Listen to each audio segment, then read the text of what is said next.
La cure thermale ne constitue pas un acte isolé. Elle s'inclut dans le parcours de soins du patient. Elle est prescrite par son médecin traitant. Elle s'adresse à des patients qui ont des pathologies chroniques, bien évidemment, le plus souvent. Néanmoins, il faut que ces patients aient un état équilibré pour pouvoir bénéficier de la cure. À ce titre, on peut tout de suite parler des contre-indications. Une pathologie cancéreuse en cours est une contre-indication absolue à toute cure thermale. Toutes les grandes insuffisances d'organes cardiaques, hépatiques, rénales le sont également. Une infection bien sûr sévère en cours. Il faut signaler aussi les biothérapies, la phase d'instauration d'une biothérapie, d'un anti-TNF-alpha ou d'une corticothérapie ou tout immunosuppresseur pendant les 3 premiers mois sont des contre-indications à la réalisation de la cure thermale. Cette cure thermale s'inscrit dans le parcours de soins et il est vraiment très important que nous ayons un lien avec le médecin traitant, de préférence à travers le plus simple, un courrier de liaison qui nous permet d'avoir évidemment toutes les informations nécessaires à la prise en charge de leurs patients.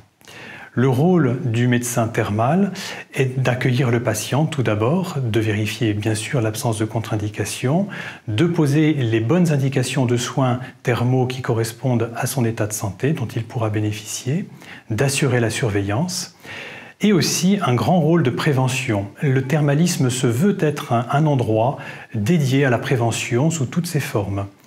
Les messages de prévention, nous avons bien sûr tous les moyens et les temps de le faire passer auprès des patients, que ce soit des messages simples de prévention primaire, manger moins, bouger plus, moins d'alcool, etc. De prévention secondaire, les dépistages. Il n'est pas rare que nous dépistions des pathologies malheureusement parfois assez lourdes auprès de nos patients. La prévention tertiaire qui vraiment là est le cœur de notre métier, lutter contre le handicap, lutter contre l'impact fonctionnel d'une impotence, etc., d'une pathologie chronique. C'est ce qui fait le cœur de métier de ce que l'on appelle la créno-réadaptation ou la réadaptation en milieu thermal. Enfin, la prévention quaternaire qui a pour but de limiter les soins inutiles au regard de l'état de santé des patients, ce que nous arrivons à faire quand il s'agit de diminuer des antalgiques ou certaines consommations de biens de santé, car l'état du patient s'améliore.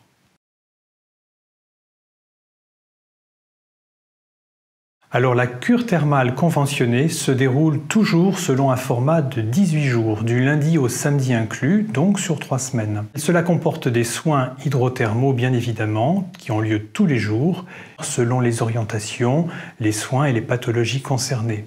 Le patient curiste bien sûr voit le médecin thermal au début, en général au milieu et à la fin, puisque sont prévues 3 consultations obligatoires dans le forfait de surveillance thermale médicale.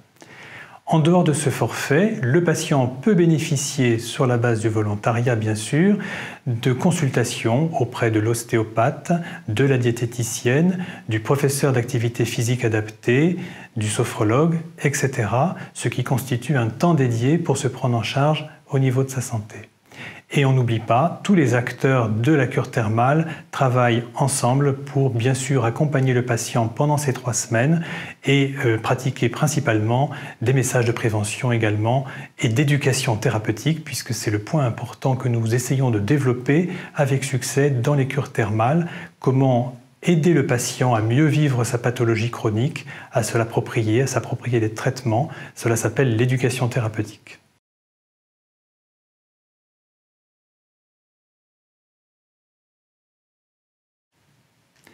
La particularité, l'originalité d'une cure thermale est de se dérouler selon 3 unités. Unité de temps, la cure thermale de 3 semaines, unité de lieu, la station, et non pas unité comme dans la tragédie grecque, mais multiplicité des actions et des acteurs de santé. Ces acteurs de santé, tout comme le curiste, sont disponibles et cette disponibilité se rencontre au service de chacun pour permettre de développer des actions de prévention, d'éducation à la santé, d'éducation thérapeutique du patient. Le patient curiste est un patient qui investit dans sa santé. Il investit à la fois personnellement, moralement dans sa santé, le fait de venir en cure thermale. Il investit bien évidemment financièrement également dans ses soins, car il faut bien rappeler que seul un petit tiers des dépenses totales du patient seront prises en charge par les organismes d'assurance maladie. La cure également s'effectue dans des conditions de vie, de vraie vie. Même s'il n'est pas chez lui, il va vivre pendant 3 semaines sur son lieu de cure. Il va pouvoir apprendre déjà à intégrer les éventuelles modifications de comportement, habitudes, des nouvelles choses qu'il aura éventuellement appris pour améliorer son état de santé et l'intégrer donc dans la vraie vie. Et à ce titre, il est coupé de son quotidien habituel et des éventuelles habitudes délétères qui sont associées.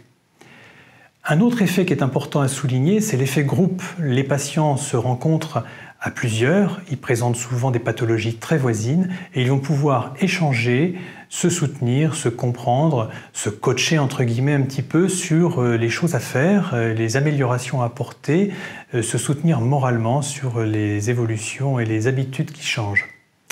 Enfin, il faut citer, et ça n'est pas le moindre, l'effet du médicament thermal, représenté bien sûr par l'eau minérale naturelle et ses dérivés thermaux, boue, vapeur, gaz, plancton, qui ont un effet maintenant connu et bien démontré sur le plan scientifique au niveau du corps humain.